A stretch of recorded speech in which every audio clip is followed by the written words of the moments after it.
अस्सलाम वालेकुम। प्रोग्राम 10 में खुश आमदीद। मैं हूं इमरान सुल्तान।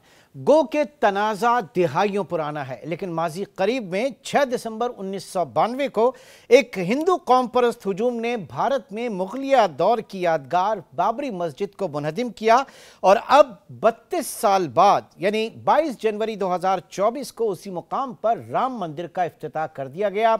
ये इफ्तिताह भारतीय वज़ीर आज़म नरेंद्र मोदी ने इस नेशनल टेम्पल का जैसे स्टेटस दिया है, इसका इफ्तिताह किया।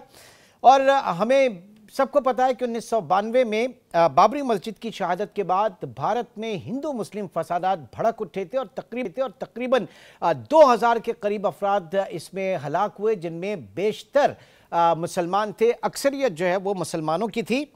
गो के इस राम मंदिर और बाबरी मस्जिद के ये जो तनाज़ा है, इसकी एक पूरी तारीख है, एक तवील दास्तान है। ताहम 2019 में भारतीय सुप्रीम कोर्ट के एक फैसले ने इस ज़मीन को एक हिंदू ट्रस्ट को सौंप दिया था, जिसके बाद से जो है ये मामलात और आगे बढ़े वन साइडेड। और अब राम मंदिर के इस इफ्तिताह को बाकायदा मजहबी फतह की अलामत के तौर पर देखा जा रहा है। और इसके साथ हम ये भी देख रहे हैं कि इस मंदिर के इफ्तिताह ने हिंदुस्तान की जो एक सेकुलर जमहूरियत का लिबादा ओढ़ा हुआ था, उसको पूरी दुनिया के सामने दिया है। अब सूरत हाल किस तरफ जाती है और पूरी दुनिया इस पे खामोश क्यों है, क्या रिएक्शन होना चाहिए, इन तमाम चीज़ों का हम जायज़ा लेंगे। अपने गेस्ट पैनल से आपका तारुफ करवाता चलूँ। इस्लामाबाद स्टूडियो में हमारे साथ मौजूद हैं जनाब सलमान जावेद साहब, जो कि डायरेक्टर हैं साउथ एशिया टाइम्स के। बहुत शुक्रिया सलमान जावेद साहब आपका। सैयद मोहम्मद अली, सिक्योरिटी एक्सपर्ट, वो भी इस वक्त हमारे साथ मौजूद हैं स्काइप पे, आपका भी बहुत शुक्रिया। और हमें ज्वाइन करेंगे हामिद खान अल मशरिकी, तज्जियाकार हैं, आपका भी बहुत शुक्रिया। सलमान साहब, आपकी तरफ आऊँगा। ये कोई अभी की बात नहीं है। जो Indian national security adviser Ajit Doval है, वो काफ़ी अरसे से इस बात का प्रचार कर रहा है और पब्लिकली उसने कहा कि उनके लिए जो राष्ट्रीय का कॉन्सेप्ट है वो ज़्यादा फ़ौक़ियत का हामिल है बनिस्बत राज्य के। तो पहले तो मैं आपसे ये समझना चाहूँगा कि ये मकसद क्या है, लेकिन उससे पहले नाजरीन के साथ हम शेयर करेंगे कि अजित डोवल का कहना क्या है। जो ये कॉन्सेप्ट है, ये अजित डोभाल की बेसिकली एक स्पीच है जो कि वो एक आश्रम में दे रहे हैं। आज से 3 साल पहले, 4 साल पहले की ये स्पीच है। और उसके अंदर वो एक आश्रम में, एक मंदिर में वो बैठे हुए हैं। उनके आसपास सारे साधु संत और वो आप कह लेंगे जो पंडित हैं वो बैठे हुए हैं। और ना सिर्फ ये कि अजित डोभाल जो है वहाँ पे ये कॉन्सेप्ट जो है वो बड़ा क्लैरिटी के साथ बयान कर रहे हैं कि राज्य और राष्ट्र, इसमें क्या फ़र्क है। अभी अगर आप राम मंदिर की बात करें तो राम मंदिर जब बनना शुरू हुआ तो आप लोगों ने एक बहुत ज़्यादा लफ्ज़ सुना होगा राम राज्य का। और राम राज्य का कॉन्सेप्ट यही है कि जो राम के कॉन्सेप्ट के ऊपर जो स्टेट खड़ी होगी, यानी जो एक कंट्री का जो पूरा इशू है, गवर्नेंस का जो पूरा इशू है, वो बेसिकली राज्य यानी जो स्टेट मैटर्स हैं वो उसके अंदर एड्रेस होंगे। और राष्ट्र ये है कि जो कि उनकी आइडियोलॉजी है। और उस वीडियो के अंदर जो कि अजित डोभाल जो कि नेशनल सिक्योरिटी एडवाइज़र हैं भारत के, उन्होंने बड़ा खुल के बात की जी कि जो राज्य है इसका डिफेंस, इसके गवर्नेंस के इश्यूज़, इसके मामलात, ये हमारी जिम्मेदारी है। लेकिन राष्ट्र, वो उन्होंने फिर उन पंडितों की तरफ इशारा किया, ये आपका मामला है और आप लोग जब तक इसको लेके चलते रहेंगे तब तक हमारी राज्य भी चलती रहेगी। और उन्होंने ये भी कहा कि राज्य जो है ये आनी जानी चीज़ है, राष्ट्र हमेशा से थी और हमेशा रहेगी और इसी के मुताबिक हम अपने डिफ़ाइन करेंगे अपने स्ट्रेटजिक माइंडसेट को। बल्कि उन्होंने उस तकरीर के आखिर में अपने जो सामने नौजवान बैठे थे उनको ये भी कहा था कि जब तक आप लोग इस कॉन्सेप्ट को लेके चलते रहेंगे, इस अलम को बुलंद करते रहेंगे, भारत जो है उसको कभी भी शिकस्त नहीं होगी। तो ये जो एक मामला है, national security adviser Ajit Doval ने जो बड़ा खुल के बात की, ये कोई इनकी अपनी बात नहीं है, ये कोई बीजेपी या आरएसएस या वीएचपी इनका मामला नहीं है। ये ओवरऑल जो इंडियन स्ट्रेटेजिक माइंडसेट है, चाहे वो कांग्रेस हो चाहे वो बीजेपी हो, ये वहाँ पे बदरजा अतम पाया जाता है। और शुरू से लेके 47 से लेके अब तक, और 47 से पहले भी, अगर आपको कांग्रेसी हुकूमतें याद हों जो हम अपने पाक स्टडीज़ के अंदर बड़ा पढ़ते थे, लेकिन उनको कभी आप डिटेल में रिसर्च हिस्ट्री में जाके पढ़ें तो आपको मालूम पड़ेगा कि जहाँ जहाँ कांग्रेसी हुकूमतें बनी थीं, जो कि अपने आप को एक सो कॉल सेकुलर या आप कह लें कि जो नेहरू और गांधी था जो लेफ़्ट था उसको रिप्रेजेंट करते थे, उन्होंने वहाँ पे इस किस्म के मामलात किए थे जो आज बीजेपी, वीएचपी और आरएसएस इंडिया के अंदर इम्प्लीमेंट कर रहे हैं, जिसकी वजह से ये एक बहुत बड़ा उस वक्त एक तनाव पैदा हुआ था कि मुसलमानों को एक अलग वो जो केस स्टडी जो बन गई थी कि जो मुसलमान इनके साथ को एग्जिस्टेंस में शायद ना रह सकें, इसलिए एक अलग रियासत जो है उसका वजूद नाकाबिल गुज़ीर है। तो यही वो नज़रिया है जो कि कांग्रेस कैरी कर रही थी, यही नज़रिया बीजेपी कैरी कर रही है। और इस नज़रिए में बस फ़र्क ये है कि कांग्रेस जो कुछ करती है वो एक सेकुलरिज्म के लिबादे में करती है और बीजेपी बहुत खुल के करती है। तो अजीत डोभाल ने बेसिकली इसको बड़ा खोल के सामने बयान कर दिया कि राज्य जो है दैट इज़ समथिंग जो कि आती जाती रहती है, और राष्ट्र जो है वो एक ऐसी चीज़ है जिसके ऊपर हम खड़े हैं और इसके ऊपर हम लड़ेंगे। और he even said in that video कि we will take this war to those soils जहाँ से हम पे वॉर वेज हुई है। ठीक, यानी वहां पर ले जाया जाएगा जहां से ये उनके ऊपर नाजिल हुई थी, ये उनका कहना है। मोहम्मद अली साहब, अब बात ये है कि इंडियन कॉन्स्टिट्यूशन वो तो बड़ा एक सेकुलर उसका दाई है, सेकुलर स्टेट का दाई है, और ये कॉन्ट्रडिक्शन नहीं है उनके अपने उससे कॉन्स्टिट्यूशन से? जी बिल्कुल, यकीनन, और इसमें कोई शक नहीं है। मैं थोड़ा सा सलमान साहब ने जो बात की इसको आगे फ्रेमवर्क में पढ़ाता हूँ, अगर आप मुझे 2 मिनट दीजिए तो। पहली बात ये है, अगर ये जो राम मंदिर का इफ्तिताह है, मैं समझता हूँ बरे-सगीर की हजारों साल की जो तारीख है और आगे का जो मुस्तकबिल है, उसके हवाले से ये एक बहुत इम्पोर्टेंट तारीखी इवेंट है। इसको सिर्फ बीजेपी के इलेक्टोरल पॉलिटिक्स और आने वाले इलेक्शंस में हिंदू इंतहा पसंदों के वोट और हमदर्दी हासिल करने तक ही महदूद ना समझा जाए। ये मेरा पहला और दूसरी बात ये है कि अगर आप भारत की हिंदुस्तान बनने की जो 75 साल का अमल है, जो तारीख है, उसको 5 अदवार में देखें तो आज मंदिर का इफ्तिताह जो है वो एक बहुत अहमियत का हामिल है। पहला पीरियड 1947 जो है, ऑब्वियसली उनकी अंग्रेज से आज़ादी का है, जिस तरह हमारी भी अंग्रेज से आज़ादी हुई, लेकिन हमने मेजॉरिटी से भी आज़ादी हासिल की, ये एक दूसरा पहलू।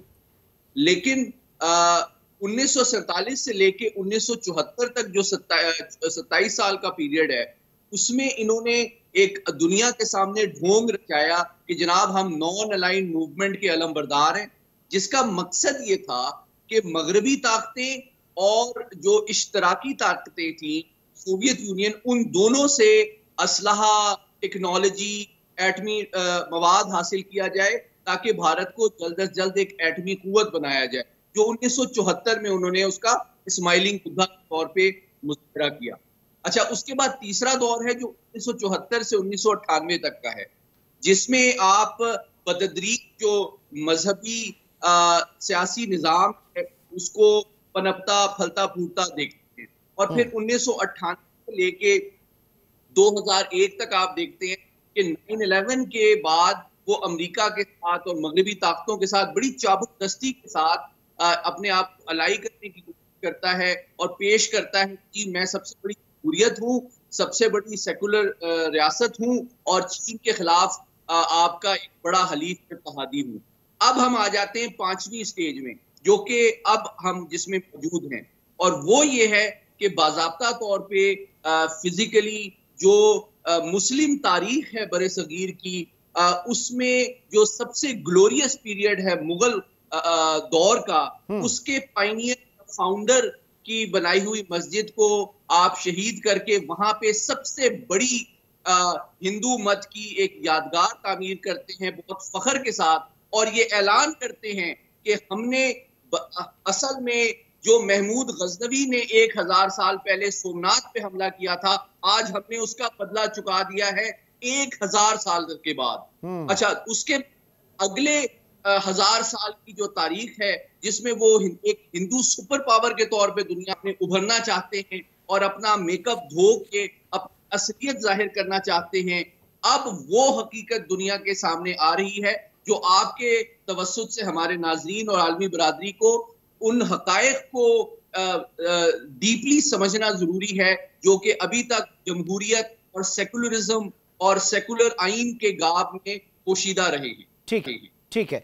और सलमान साहब, ये बताइए कि ये पूरा जो मामला है, क्या माजी बईद में दुनिया की तारीख में मुसलमानों के साथ इस तरह इससे पहले कहीं कोई तारीख मिलती है जो ये पूरा अगर केस देखें उस पर?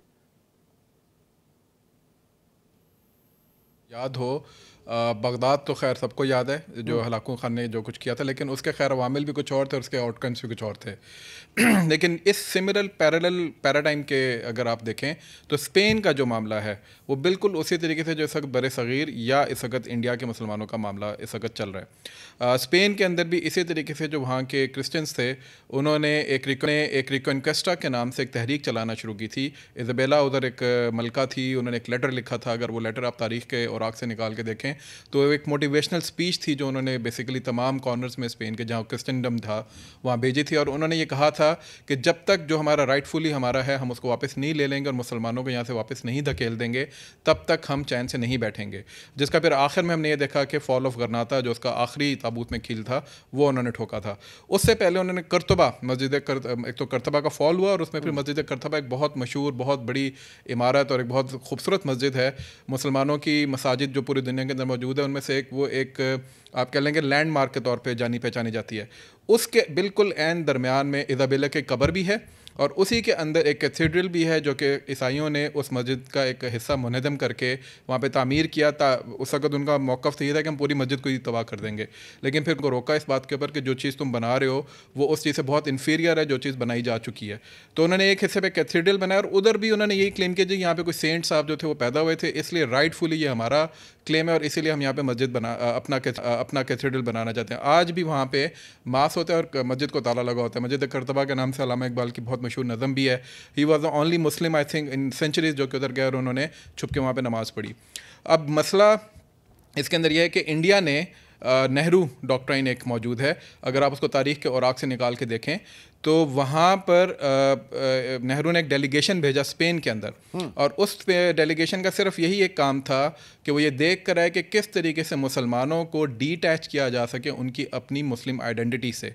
और ये एक बहुत ज़बरदस्त एलिमेंट है। उस पर डेलीगेशन 3 उसके अंदर सिर्फ ब्यूरोक्रेट्स थे। अच्छा। वो जब वापस आए तो उन्होंने जो अपनी रिकमेंडेशंस दी उनमें से पहले ही रिकमेंडेशन टॉप प्रायोरिटी रिकमेंडेशन ये थी कि इनकी ज़ुबान जो है वो चेंज कर दी जाए।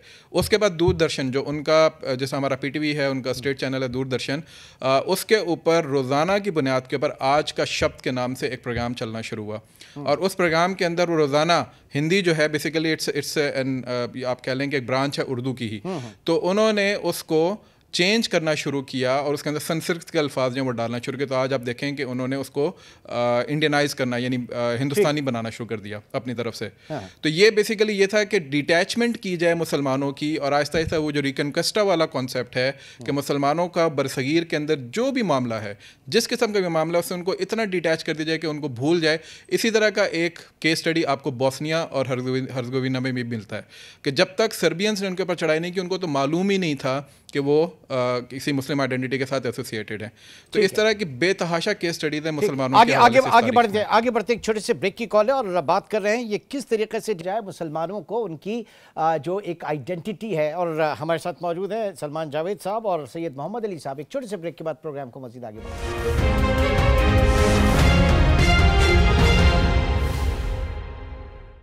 Welcome back. तो सलमान साहब अब सूरत हाल ये है कि जब हम बात करते हैं I2U2 और इब्राहिम एकॉर्ड तो फिर ये दोनों चीज़ें जो हैं हमें बज़ाहिर एक ढाल नज़र आ रही हैं जो भारत के मज़मूम मकासद हैं उनके हवाले से, क्या कहेंगे आप? जी बिल्कुल इसमें देखें कोई कबाहत नहीं है कि आप किसी के लिए टॉलरेंस रखें। हमारे पाकिस्तान में गिरजे गुरुद्वारे और मंदिर मौजूद हैं, बल्कि पाकिस्तान के अंदर तो अल्लाह ना करे कभी इस तरह का वाक़या हो जाए अनफॉर्चुनेटली तो पाकिस्तानी अवाम की तरफ से बड़ा सख्त रिएक्शन आता है। पाकिस्तानी स्टेट उसके ऊपर जो है वो केस लड़ती है और उन लोगों को इंसाफ दिलवाती है। लेकिन हिंदुस्तान के अंदर ना सिर्फ ये कि इसके उलट होता है बल्कि वो एक स्ट्रेटेजिक सिग्नलिंग कर रहे हैं इस सारे टॉलरेंस के पैराडाइम को इस्तेमाल करते हुए।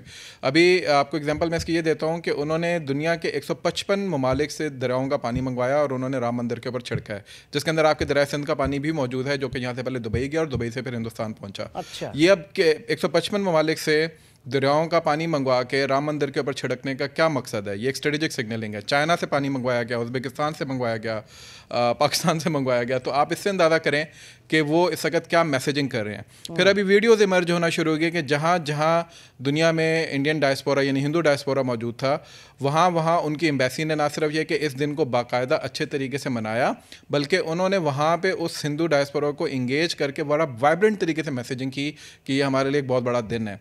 आप उनके बॉलीवुड के जो स्टार्स हैं उनको अगर आप देखें तो उन्होंने कोई बड़ा स्टार नहीं छोड़ा, चाहे वो अमिताभ बच्चन हो, जैकी श्रॉफ हो, टाइगर श्रॉफ हो, अक्षय कुमार हो, कोई भी हो, वो सब के सब, ये कतरीना कैफ, उनके शौहर, ये सब के सब वहाँ पे मौजूद थे। सो मच हो कि मैं अगले दिन किसी से बात कर रहा था कि वो बड़ी मशहूर मूवी जो पीके थी जिसके अंदर रिलीजन को बड़ा कहा गया था कि ये किसी का मामला, उसके जो प्रोड्यूसर थे, डायरेक्टर थे हिरानी साहब, वो भी वहाँ पे मौजूद थे। तो so this is something which is very significant for all of them. अच्छा, तो राम राजा का, राम मंदिर बनाने का मसला नहीं है, मसला उस स्ट्रेटेजिक सिग्नलिंग का है। वो मंदिर अयोध्या के अंदर किसी और जगह पे भी बनाया जा सकता था, उन्होंने बाबरी मस्जिद चुनी इसलिए क्योंकि वो एक स्ट्रेटेजिक सिग्नलिंग कर रहे थे ना सिर्फ इंडिया के मुसलमानों को बल्कि रीजन के मुसलमानों को और दुनिया भर के मुसलमानों को कि यू आर द नेक्स्ट। ठीक है। अब मोहम्मद अली साहब, ये जो स्ट्रेटेजिक सिग्नलिंग है, ये जाहिर है कि इस वक्त तो नरेंद्र मोदी आगे हैं, उनकी जमात आगे, कांग्रेस समेत दीगर जो इंडिया की दूसरी जमातें हैं, इनफैक्ट ऑपोजिशन पार्टीज भी, क्या ये वो भी इसको एक नेशनल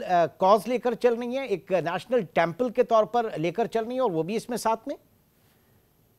ये अहम सवाल है आपका। देखिए, पाकिस्तान में एक ये गलतफहमी पाई जाती है कि इस मंदिर का भी जो फौरी इफ्तिताह है वो सिर्फ बीजेपी और मोदी सरकार की री इलेक्शन कैंपेन का हिस्सा है।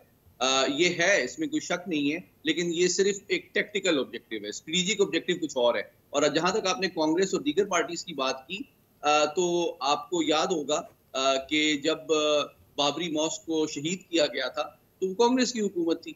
और दूसरी बात यह है कि पूरा जो पिछले 32 साल की तारीख है उसमें इस इशू के ऊपर किसी दूसरी पार्टी ने मुसलमानों को या राम मंदिर की रिकंस्ट्रक्शन को अपोज नहीं किया है।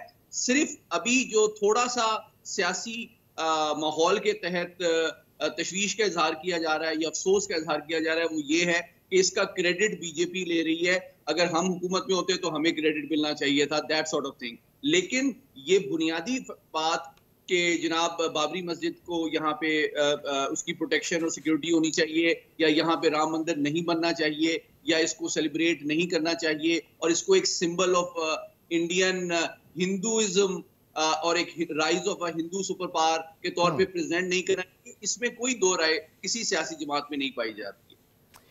सलमान साहब, अब सूरत हाल ये है कि ये इतान चीज़ नहीं है, ये इतना सादा मामला भी नहीं है। इसमें जो इस रीजन के दीगर ममालिक हैं, इंक्लूडिंग आप अगर अफ़गानिस्तान की बात करें, वहाँ तालिबान, फिर बांग्लादेश, फिर इंडोनेशिया, मलाइशिया, ईरान, टर्की, ये सब खामोश क्यों हैं? क्या एक स्ट्रॉन्ग रिएक्शन आया अगर ये इतना ही अहम मामला है तो? देखें, इसमें आप क्रेडिट दें इंडिया की जो सॉफ्ट पावर है उसको। इंडिया ने अपने डिप्लोमेसी के थ्रू और अपनी सॉफ्ट पावर के थ्रू ना सिर्फ ये कि रीजन के मुसलमान ममालिक को बल्कि उन्होंने मिडल ईस्ट को भी इस तरह अपने शिकंजे में कसा हुआ है कि वहाँ से कोई आवाज़ इस मामले पे नहीं उठी। सो मच हो कि अगर आप अल जज़ीरा, जो कि वैसे गज़ा के ऊपर और फ़लस्तीन के ऊपर उनकी बहुत ज़बरदस्त रिपोर्टिंग है, बहुत ज़बरदस्त उनका काम है, बहुत सारे जर्नलिस्ट उनके उसका शिकार हुए हैं इजरायली बहमियत का, लेकिन बाबरी मस्जिद के मौजू के ऊपर उनकी भी जो हेडलाइन है वो इलेक्शन से रिलेटेड है। TRT जो कि तुर्की का है और तुर्की जो कि बहुत चैम्पियन बनता है बहुत सारे मुसलमानों के कॉजेज़ का, उसकी भी जो हेडलाइन है वो इलेक्शन से रिलेटेड है, जो कि अली भाई ने जैसे बात की कि वो एक टेक्टिकल इशू है, उसका स्ट्रेटेजिक मामला से कोई ताल्लुक़ नहीं है। अगर आप इसको उठा के देखें तो इसमें अगेन बीजेपी से ज़्यादा कांग्रेस का किरदार है कि उन्होंने इन ममालिक के साथ ना सिर्फ ताल्लुकात बनाए बल्कि यहाँ पे अपनी सॉफ्ट पावर को एक्सपोर्ट किया। 2001 के बाद जब अमेरिकन ने कदम रखा था यहाँ पे अफगानिस्तान के अंदर, तो उस वक़्त के जो फिर एम्बेसडर गए थे इंडिया से, तो उन्होंने कहा था कि मैं पूरा जहाज़, ये रिकॉर्ड पे, मैं पूरा जहाज़ इंडिया की फ़िल्मों से भर के लेके जा रहा हूँ अफगानिस्तान के अंदर। तो अफगानिस्तान के अंदर मैं चूँकि आता जाता भी रहता हूँ, मेरे उनसे ताल्लुकात भी बनते रहते हैं, बातचीत भी होती रहती है, तो मैंने वहाँ पे देखा कि वहाँ की जो यूथ है, वहाँ के जो इंटेलिजेंशिया है और इवन हत्ता के जो तालिबान हैं, वो बहुत हद तक अब इंस्पायर हैं, इंडिया के ऑ में हैं, वो उसके इकोनॉमिक पावर के, उसके सॉफ्ट पावर के, उसके बॉलीवुड की पावर में। तो पाकिस्तान यहाँ पे फेल हुआ और इस वजह से पाकिस्तान इस तरह के कॉज को नहीं हाईलाइट कर सका। फिर इसमें पाकिस्तान से ज़्यादा जो इंडियन मुस्लिम इंटेलिजेंशिया है, जो इंडियन मुस्लिम है, वो फेल हुआ। मैं इंडियन मुसलमानों को देखता रहता हूँ और उनके यहाँ माशाल्लाह बहुत ज़बरदस्त किस्म के लोग मौजूद हैं, बड़ा ज़बरदस्त काम उनकी तरफ से करते हैं, लेकिन उनकी हेल्पलेसनेस आप इससे ये अंदाज़ा रख करें कि जाकिर नाइक जैसे एक बड़े स्कॉलर जिनका बहुत बड़ा नाम है इंडिया के अंदर और दुनिया में, वो जब से बीजेपी की सरकार दूसरी दफ़ा आई है वो वापस इंडिया नहीं जा सके, बल्कि वो इन एग्जाइल अपनी ज़िंदगी गुजार रहे हैं। कभी वो मलेशिया में होते हैं, कभी इंडोनेशिया में या कभी कतर में। तो ये हेल्पलेसनेस है। एक ब्रेक की कॉल है, लेकिन उससे पहले मैं मोहम्मद अली साहब आपकी तरफ आऊंगा कि हमें फिर तय-ए-दिजार होना चाहिए कायदे आज़म मोहम्मद अली जिन्ना का। इन्होंने इतना बड़ा एहसान किया कि आज हम उस मुसीबत, कर्ब, अजियत और परेशानी में नहीं है जहां आज एक हिंदुस्तान के अंदर मौजूद एक नेशनलिस्ट मुसलमान वहां पर है। जी बिल्कुल ऐसे ही है। और दो बातें जो बहुत इंपॉर्टेंट हैं, पहली बात ये कि यकीनन मैं अल्लामा इकबाल और कायदे आज़म के स्ट्रेटेजिक विजडम और विजन को हर रोज मजीद अप्रिशिएट करता हूँ कि जब मैं मुसलमानों की हालत ज़ार देखता हूँ मकबूजा कश्मीर के अंदर और भारत के अंदर, कि उनकी ज़बान, उनका लिबास, उनकी शनाख्त, उनकी इज्जत, उनकी जान, उनका विरसा, उनकी खुराक, उनका कैरियर, फ्यूचर, उनका कोई चीज़ महफूज नहीं है। तो आज मैं समझता हूँ कि मैं पाकिस्तानी जो ख़ास तौर पे दो कौमी नज़रिया है, वो हर रोज़ भारत के गैर जिम्मेदाराना और डेंजरस डिस्टेबलाइजिंग जो उसका स्ट्रेटेजिक बिहेवियर है, उसके नतीजे में हर रोज़ मजीद बेहतर ना सिर्फ मजबूत हो रहा है बल्कि सही साबित भी हो रहा है। और मैं एक क्विक बात ये कहना चाहता हूँ, देखें अभी इसराइल की जो सियासी क़यादत बात कर रही है कि वो दरियाए फरात से लेके रेड सी तक के जोन के ऊपर कब्जे की बात करती है, बिल्कुल इसी तरह यहाँ पे अखंड भारत की बात होती है। तो इन दोनों रियासतों की जो सोच और स्ट्रेटेजिक विजन है वो उनके इंतहा पसंदाना और तंग नजरी पर मबनी जो मजहब है, मजहबी सोच पर मबनी है, और आपको इनका एक स्ट्रेटेजिक अलायंस I2U2 के तहत बनता हुआ नजर आता है। तो हमें मुसलमान ममालिक को नेशनलिज्म और प्रैग्मेटिक डिप्लोमेसी से निकल के इसके स्ट्रेटेजिक सिग्निफिकेंस को समझना चाहिए और एक हकीकत। बहुत शुक्रिया सैयद मोहम्मद अली साहब हमारे साथ छोटे से ब्रेक की तरफ चलेंगे और ब्रेक के बाद हमें हामिद खान अल मशरिकी भी ज्वाइन करेंगे। एक छोटे से ब्रेक के बाद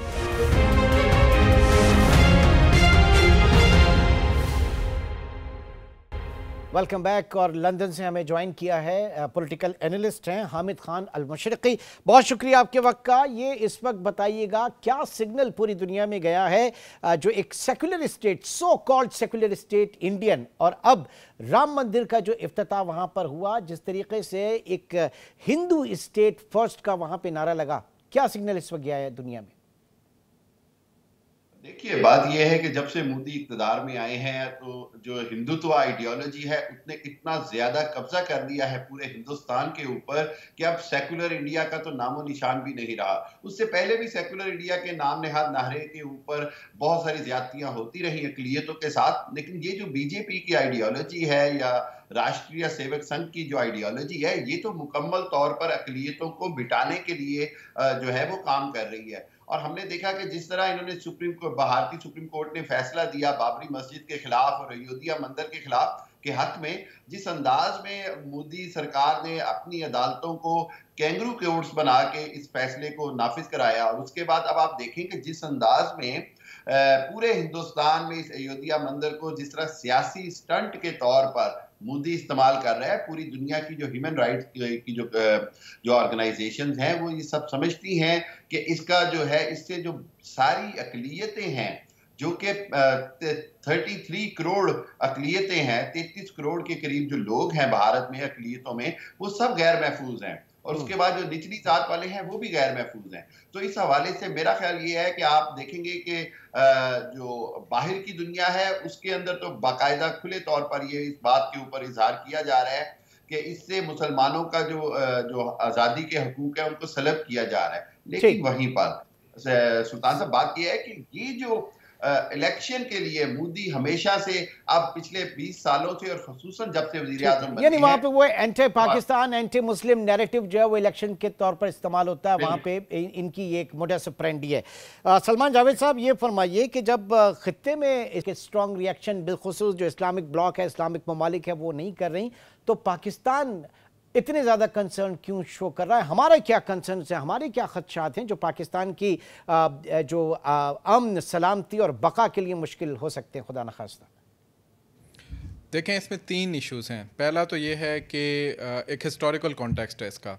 बाबरी मस्जिद का ताल्लुक जो है वो एक लीगेसी के साथ है, और वो लीगेसी है बाबर से जुड़ी, जो कि मुग़ल एम्पायर है, और मुग़ल एम्पायर की लीगेसी आपके पूरे खत्ते के मुसलमानों के साथ जुड़ी हुई है। उसमें चाहे दिल्ली सल्तनत हो, उसमें चाहे गजनी डायनेस्टी हो। सॉरी टू इंटरप्ट यू, ये बताइए कि आगे क्या फिर ताजमहल के ऊपर भी इस तरह की कोई कार्रवाई हो सकती है? जी बिल्कुल, और उन्होंने ऑलरेडी इस पे क्लेम करना शुरू कर दिया है ताजमहल के ऊपर, और उन्होंने और भी जितने भी मुसलमानों के इस तरह के मामलात हैं, मसाजिद हैं, बल्कि अभी एक और मस्जिद के ऊपर भी उन्होंने ये क्लेम कर दिया है।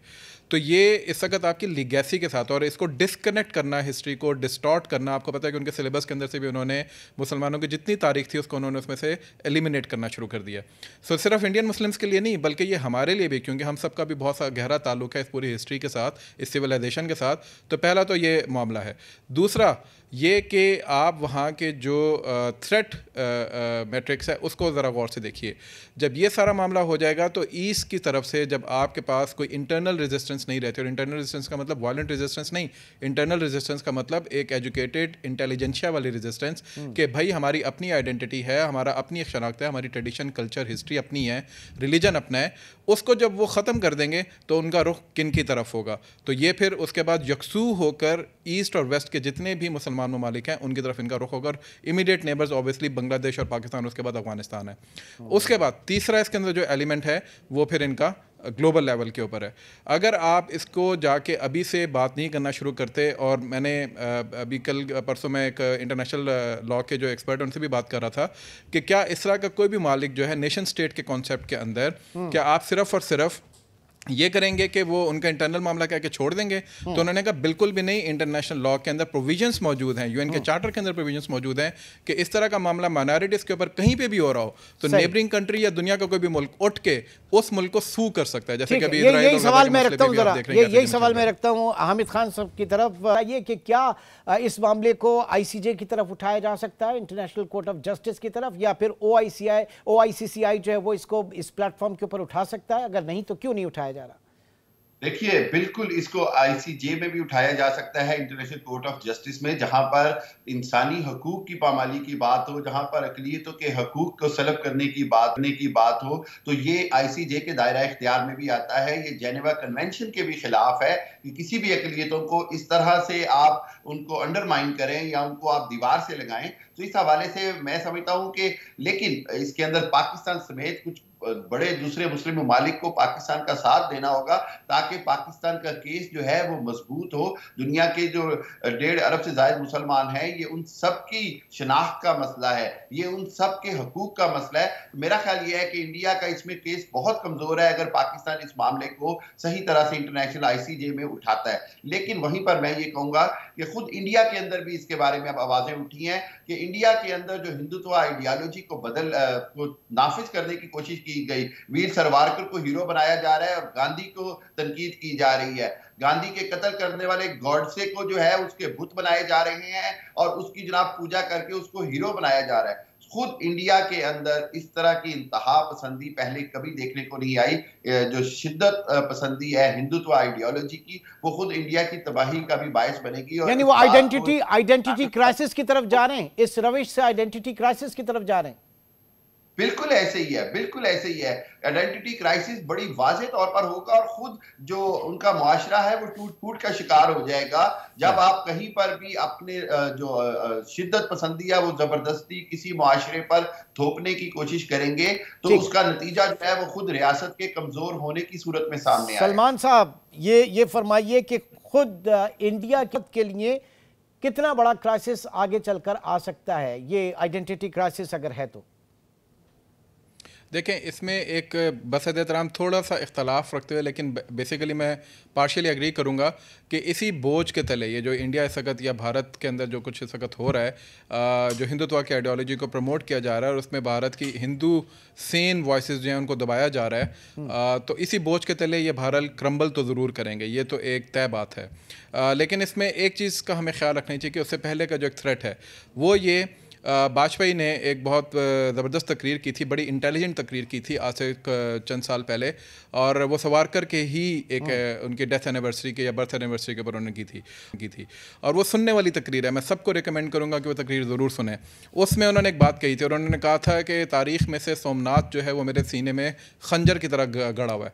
उसके ऊपर उन्होंने एक बात ये कही थी कि हमें ये जो ज़ात पात का मामला है इसको कंसिडर रखते हुए, लेकिन जितने भी हिंदू हैं इनको इकट्ठा करना चाहिए, चाहे वो दलित है, चाहे वो वेश है, चाहे वो खिश्तरी है, चाहे वो ब्राह्मण है, ताकि कलेक्टिव डिफेंस खड़ा किया जा सके अदर्स के ख़िलाफ़। वो अदर जो मलीचा हैं वो यानी मुसलमान हैं। तो ये एक कलेक्टिव आइडेंटिटी जो है उसको इस्टेब्लिश करने की बात हो रही है। इसलिए आप देखें कि वो तारीख़ में से जिस राजा का सबसे ज़्यादा जिक्र करते हैं, जिसमें मूवी बनाई है उन्होंने, वो है पृथ्वीराज चौहान। उसने ये सबसे पहले इस्टेब्लिश किया था कि हम सबको इकट्ठे होना चाहिए। तो उसी सेम आइडियोलॉजी के ऊपर इस वक्त वो लेके चल रहे हैं। तो आइडेंटिटी को पहले इस्टेब्लिश करेंगे, फिर उसके बोझ के नीचे खत्म होंगे। ये बहुत तवील इसके ऊपर बात की जा सकती है और बात यह है कि इसको सही तौर पर देखा जाए, इसको सिर्फ एक इलेक्शन कैंपेन और उस कॉन्टेक्स्ट में ना देखा जाए कि आगे इलेक्शन है और ये एक इलेक्शन स्टंट जो है इंडिया में है। बहुत बहुत शुक्रिया सलमान जावेद साहब आपका भी, और सैयद मोहम्मद अली साहब हमारे साथ रहे उनका भी, और हामिद अल मशरकी साहब आपका भी। नाज़रीन, आज के प्रोग्राम से अब तक इतना ही। इंशाल्लाह आपसे कल मुलाकात होगी। अपना बहुत ख्याल रखिएगा। अल्लाह हाफ़िज़।